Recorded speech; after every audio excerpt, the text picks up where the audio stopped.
బ్రహ్మ దొంగ సాక్ష్యాలతో విష్ణువుని మోసం చేశాడు. బ్రహ్మకి ఆ అగ్నిస్తంభం మూలం దొరకట్లేదని భయం మొదలైంది. అదే సమయంలో ఒక మొగలి పువ్వు పైనుంచి కిందికి వస్తూ కనిపించిందట.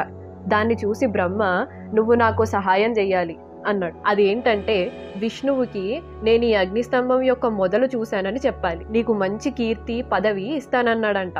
దానికి మొగలి పువ్వు ఒప్పుకుంది. వాళ్ళిద్దరూ కలిసి తిరిగి మధ్య భాగానికి వెళ్తుంటే కామధేనువు కూడా పైనుంచి వస్తూ కనిపించిందంట. బ్రహ్మ కామధేనువుని కూడా విష్ణువుకి దొంగ సాక్ష్యం చెప్పమని అడిగారు.